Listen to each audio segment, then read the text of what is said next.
to return to work following the easing of government lockdowns.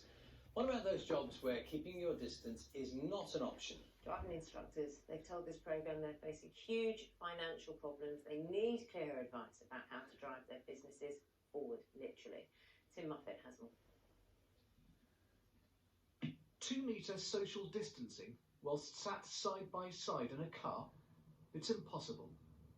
For Steve White from Leeds and thousands of other driving instructors across the country, it's a huge problem.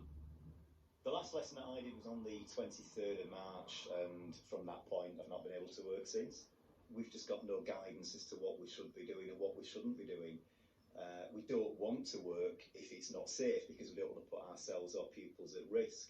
But then again, the guidelines recently from the Prime Minister say that we should go to work and keep a safe distance where possible. It's just a little bit too vague for us, really.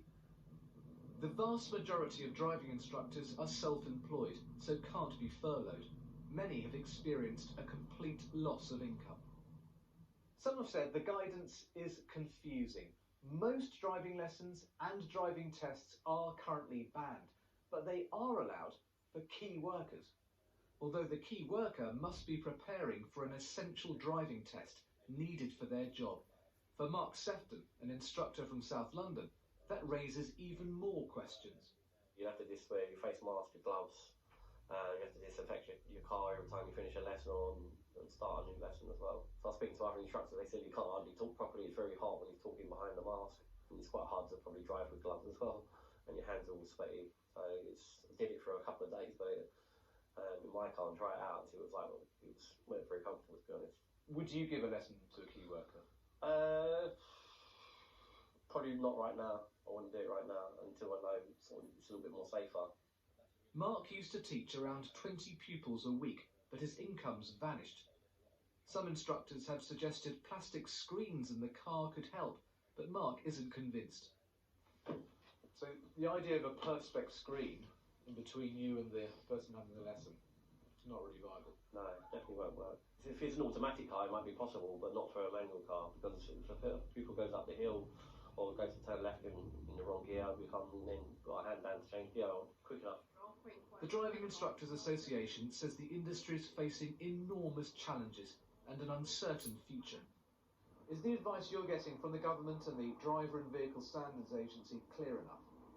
Clearly they're in an extremely challenging position, that things are a moving feast in terms of when can we start testing and training again, what is the current advice, even down to what is the current advice on the use of PPE.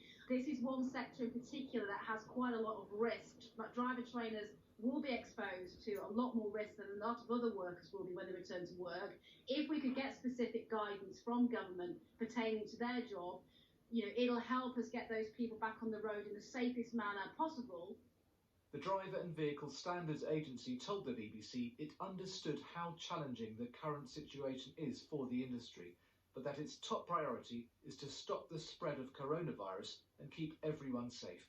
It said guidance is available for instructors on the gov.uk website, and that the situation is under constant review. For every cancelled lesson, there's a frustrated learner, like 17-year-old Nina.